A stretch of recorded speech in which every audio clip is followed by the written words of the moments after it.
Welcome back. ఇక మరో analyst D Prasad గారు ప్రస్తుతం మనకి మార్కెట్ల గురించి విశ్లేషణ అందించడానికి సిద్ధంగా ఉన్నారు. గుడ్ ఆఫ్టర్నూన్ ప్రసాద్ గారు. గుడ్ ఆఫ్టర్నూన్ గారు. సో ప్రసాద్ గారు, నిన్న మొన్న ఇవాళ మార్కెట్ చూస్తుంటే నష్టాలను కనబరుస్తుంది. సో వీక్ గా ఉందంటారా? మళ్ళీ మార్కెట్ రికవర్ అయ్యే ఛాన్సెస్ ఏమైనా కనిపిస్తున్నాయా? మీకు ట్రిగర్స్ ఏమైనా కనబడుతున్నాయా? ఐ థింక్ నా ఉద్దేశం నెక్స్ట్ 10-15 days మార్కెట్ ఇలా రేంజ్ బౌండ్ ఉంటుంది, చాలా చాపీ ఉంటుంది, వాలటిలిటీ చాలా ఎక్కువ ఉంటుంది. So clear direction short term లో ఉండదు. ఐ థింక్ ఒక రోజు పానిక్ ఉంటుంది, ఒక రోజు రికవరీ ఉంటుంది. So I think short term trading చాలా చాలా కష్టం. ఇఫ్ అట్ ఆల్ ఏమైనా ట్రేడ్ చేయాలంటే ఇంట్రాడే ట్రేడ్ చేసుకోవాలి, పొజిషన్ ట్రేడ్స్ అవాయిడ్ చేసుకోవాలి. బికాస్ గ్యాప్ ఓపెనింగ్ ఉంటాయి గ్లోబల్ మార్కెట్ ఫ్యూజ్ వల్ల. So only option is either side లో కూర్చోవాలో, క్యాష్ కన్సర్వ్ చేసుకుని, ఆర్ లాంగ్ టర్మ్ ఇన్వెస్ట్మెంట్ చేసుకోవాలో. 2 ఆప్షన్స్ ఉన్నాయి. లాంగ్ టర్మ్ ఇన్వెస్ట్మెంట్ కూడా ఐ థింక్ నా ఉద్దేశం ఫేజెస్ లోనే చేసుకోవాలి. ఎవరైనా 1000 shares కొనాలంటే ఇప్పుడు 100 shares కొనాలి. ప్లస్ రోజు మార్కెట్ ఇవాల్యుయేట్ చేసుకోవాలి. ప్లస్ మార్కెట్ స్ట్రెంత్ చూపించేది ఆ బేస్ ఫార్మ్ మీద వెళ్ళడం మొదలెట్టేనే ఇంకా బ్యాలెన్స్ షేర్ కొనుక్కోవాలి. ఐ థింక్ ఆ ప్రాసెస్ టైం పడుతుంది. బికాస్ ఏదైనా బాటమింగ్ అవుట్ ఒక process, it is not an event. I think ఈ bottoming out process entire 15 days to 20 day trading sessions ఇంకా పడుతుంది. సో షార్ట్ టర్మ్ లో బిగ్ రికవరీ రాదు. ఏదో పానిక్ నుంచి డెఫినెట్లీ రికవరీస్ వస్తాయి, స్ట్రాంగ్ సెల్ ఆఫ్ నుంచి రికవరీ వస్తాయి, కానీ బిగ్ ఫాలో అప్స్ ఏం రావు. సో రేంజ్ బౌండ్ చాపీ వోలటిలిటీలో ఈ ఐ థింక్ సైడ్ లైన్స్ లో కూర్చోవడం బెటర్. లాంగ్ టర్మ్ ఇన్వెస్టర్స్ ఏదైనా ఇన్వెస్ట్ చేసుకోవాలంటే 10 to 15% ఫేజెస్ లో చేసుకోవచ్చు. ఓకే, మీ రికమెండేషన్? ఈ లాంగ్ టర్మ్ ఇన్వెస్ట్మెంట్ కోసం Keval Kiran closing around 600 rupees trade అవుతుంది. ఇది I think 1 year perspective, at least 6 months perspective పెట్టుకునే ఇన్వెస్టర్స్ ట్రేడ్ ఇన్వెస్ట్ చేసుకోవచ్చు. అది కూడా 10-15% ఆఫ్ పోర్ట్ఫోలియో ఇన్వెస్ట్ చేసుకోవాలి. లాంగ్ టర్మ్ అనేది 750 rupees టార్గెట్ అనిపిస్తుంది నెక్స్ట్ 5 to 6 months లో. 675 rupees ఒక పాజ్ డెఫినెట్లీ చేస్తుంది, అక్కడ కొంచెం ప్రాఫిట్ బుకింగ్ చేసుకోవచ్చు. So medium to long term investors 5 to 6 months time frame ఉన్న వాళ్ళు ఈ షేర్ కొంచెం కొనుక్కోవచ్చు. Okay, thank you very much Prasad గారు. సో నెక్స్ట్ కాలర్ మనకి నంద్యాల నుంచి రాజేశ్వర రెడ్డి గారు లైన్ లో ఉన్నారు. హలో. Hello sir. చెప్పండి రాజేశ్వర రెడ్డి గారు. Sir good afternoon sir. Very good afternoon, చెప్పండి. సార్ ఈ ప్రైస్ లో టీఆర్ఎఫ్ టైడ్ వాటర్ ఆయిల్ తీసుకోవచ్చు సార్ 1 year వ్యూ తో. టీఆర్ఎఫ్ ఒకటి, టైడ్ వాటర్ ఆయిల్ ఒకటి sir. Okay, 1 year view sir. ఓకేనండి. జనరలీ మార్కెట్ సెంటిమెంట్ పరంగా వీక్ ఉంది కాబట్టి కొద్దిగా మార్కెట్ అట్లీస్ట్ ఒక 3 to 5 ట్రేడింగ్ సెషన్స్ స్టేబుల్ గా ట్రేడ్ అయినప్పుడు తప్పకుండా ఈ 2 షేర్స్ కొనొచ్చండి. 2 ఫండమెంటలీ చాలా strong shares. Tide Water Oil house is among the top lubricant manufacturers in India అండి. ఎందుకంటే క్యాస్ట్రాల్ తోనే మనం పియర్ కంపారిజన్ చేయొచ్చు. అదర్వైజ్ ఆయిల్ మార్కెటింగ్ కంపెనీస్ కూడా చేస్తాయి lubricant oils. But stand alone lubricant oil companies అంటే Tide Water Oil company. It's fundamentally very strong company. అట్లాగే TRF అన్నారండి, టాటా రాబిన్ ఫ్రేజర్ ఇది. సో వీళ్ళు మెటీరియల్ హ్యాండ్లింగ్ ఎక్విప్మెంట్ లో చాలా స్ట్రాంగ్ కంపెనీ అండి. సో డెఫినెట్లీ ఈ స్టాక్ కూడా మీరు స్టేబుల్ గా ఉన్నప్పుడు ఒక 3-5 ట్రేడింగ్ సెషన్స్ లో లాంగ్ టర్మ్ వ్యూతో 2 స్టాక్స్ కూడా కొనుక్కోవచ్చు. నెక్స్ట్ భీమవరం నుంచి కుమార్ గారు లైన్ లో ఉన్నారు. హలో. నమస్తే సార్. నమస్తే కుమార్ గారు. నమస్తే అండి, చెప్పండి. సార్ భారతీ ఎయిర్టెల్ లో 350 లో బై చేశాం సార్. ఓకే. అండ్ హెచ్సిసి 60 లో బై చేశామండి. ఈ పొజిషన్ ఏంటంటే ఏమన్నా మనం వెయిట్ చేయొచ్చు అంటారా దీనికోసం, లేకపోతే ఎగ్జిట్ అవ్వమంటారా? మీ సజెషన్ ఏంటి సార్? మీరు హోల్డ్ చేస్తే ఎంతకాలం ఉండగలరండి? 6 months వెయిట్ చేయగలం సార్. ఓకే. 6 months పర్స్పెక్టివ్ అయితే డెఫినెట్లీ హెచ్సిసి మాత్రం ఇట్స్ బేసికలీ ట్రేడర్స్ పారడైజ్ అండి. ప్యూర్ ఇన్వెస్ట్మెంట్స్ కి ఆ స్టాక్ పనికిరాదు. Most of the infrastructure stocks. అది కాకుండా మనకి నిన్న వచ్చిన రియల్ ఎస్టేట్ స్కామ్ లో లవాసా పేరు కూడా వచ్చింది. అందులో ఎంత మటుకు నిజమో కాదో మనకి తెలియదు. సో ఈ కాంటెక్స్ట్ లో డెఫినెట్లీ అది ట్రేడ్ చేసుకుంటేనే బెటర్ అండి. ప్యూర్ ఇన్వెస్ట్మెంట్స్ మాత్రం పనికిరాదు. ఆ స్టాక్ లోంచి ఎగ్జిట్ అయ్యి మీరు బ్యాంకింగ్ స్టాక్స్ ఫాల్ లో కొనుక్కుంటే బెటర్ రిటర్న్స్ ఇస్తాయని చెప్పొచ్చండి నెక్స్ట్ 6 months to 1 year లో కూడా. సో హెచ్సిసి నుంచి ఎగ్జిట్ కానీ భారతీ ఎయిర్టెల్ మాత్రం యూ కెన్ కంటిన్యూ అండి. ఎందుకంటే majority of the negative news telecom రంగంలో అంతగా ఇప్పుడు ఉన్నట్టు కనిపించలేదు. సెకండ్లీ మొన్న ఒక పాజిటివ్ వార్త వచ్చింది, వాళ్ళు జైన్ అక్వైర్ చేయడానికి తీసుకున్న అప్పులు కూడా ప్రీపే చేస్తారు నెక్స్ట్ 1 year లో అని చెప్పి. That's a positive sign. So Bharti Airtel మాత్రం తప్పకుండా మీరు కంటిన్యూ చేయండి, హోల్డ్ చేయండి. నెక్స్ట్ శ్రీకాకుళం నుంచి రాజు గారు లైన్ లో ఉన్నారు. హలో. నమస్తే సార్. చెప్పండి.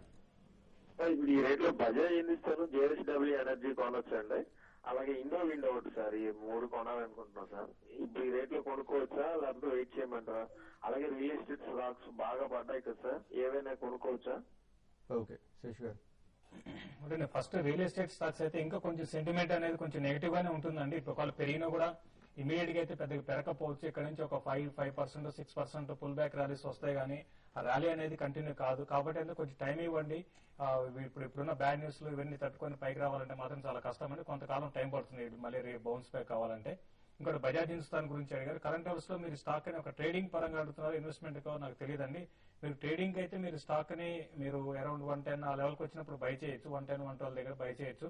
కొంచెం డిఫెన్స్ గా ఉంటుంది. రీసెంట్ గా స్టాక్ కూడా హై నుంచి బాగా కరెక్ట్ అయింది.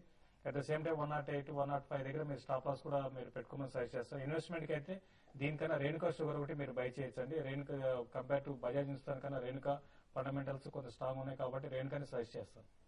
ఓకే, వాళ్ళు గారు అలాగే జేఎస్డబ్ల్యూ ఇండో విండ్ గురించి కూడా అడిగారు. Yeah, JSW Energy definitely you can invest in. If you have at least a 12 to 18 months perspective, వాళ్ళకి నెక్స్ట్ 1 year లో కూడా about 3600 megawatts జనరేటింగ్ కెపాసిటీ వస్తుంది. అది మొన్ననే వాళ్ళు ఒక కెనడాలో కూడా ఒక అసెట్ అక్వైర్ చేయడం జరిగింది. So definitely it's strong company, strong pedigree, strong management, share holder friendly company అండి. మీరు తప్పకుండా ఫస్ట్ ప్రైస్ పాయింట్ లో మాత్రం మీరు ఇప్పుడు కొనొచ్చండి JSW Energy. సో మార్కెట్ చాలా వరకు రికవర్ అయిపోయింది. ప్రస్తుతం ఫ్లాట్ గా ట్రేడ్ అవుతుంది. నెక్స్ట్ తెనాలి నుంచి షర్మిల గారు లైన్ లో ఉన్నారు. హలో హలో, షర్మిల గారు చెప్పండి. యునైటెడ్ బెవరేజ్ అండి 450. ఓకే బ్రిటానియా కూడా. ఓకే, మీరు లాంగ్ టర్మ్ కోసమా షార్ట్ టర్మ్ కోసం అండి? Short term. షార్ట్ టర్మ్ కోసం యూబీ అండ్ బ్రిటానియా.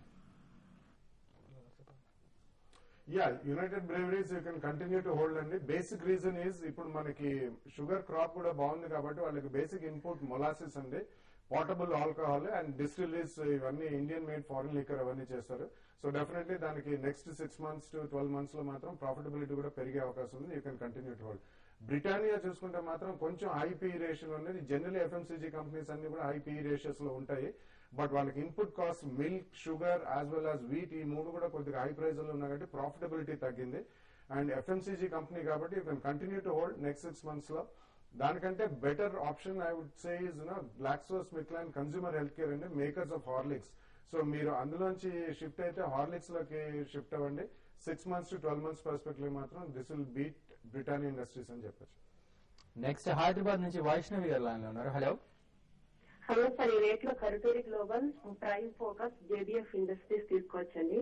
మండే ఏమన్నా మార్కెట్ రికవరీ ఎక్స్పెక్ట్ చేయొచ్చా?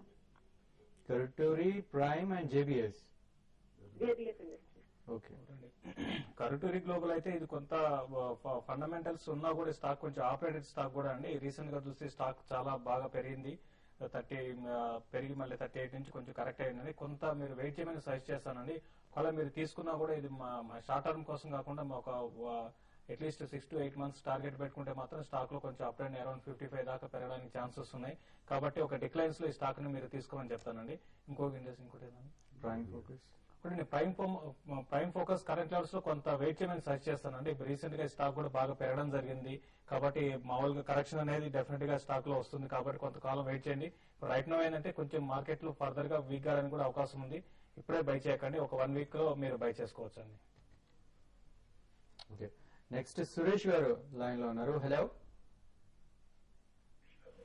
హలో హలో సార్, సురేష్ గారు చెప్పండి. మార్కెట్తో అడగాలి సార్, బాగా ఉంది.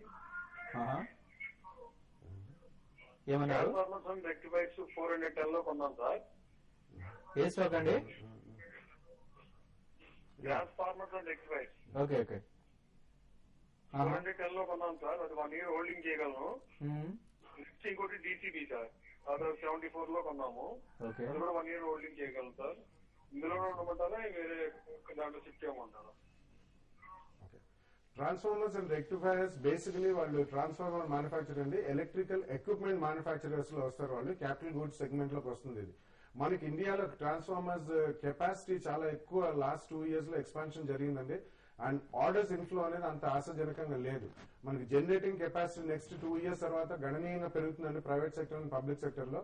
So next 12 to 18 months minimum. మీరు 1 year అన్నారు కాబట్టి definitely it's very short period to guess.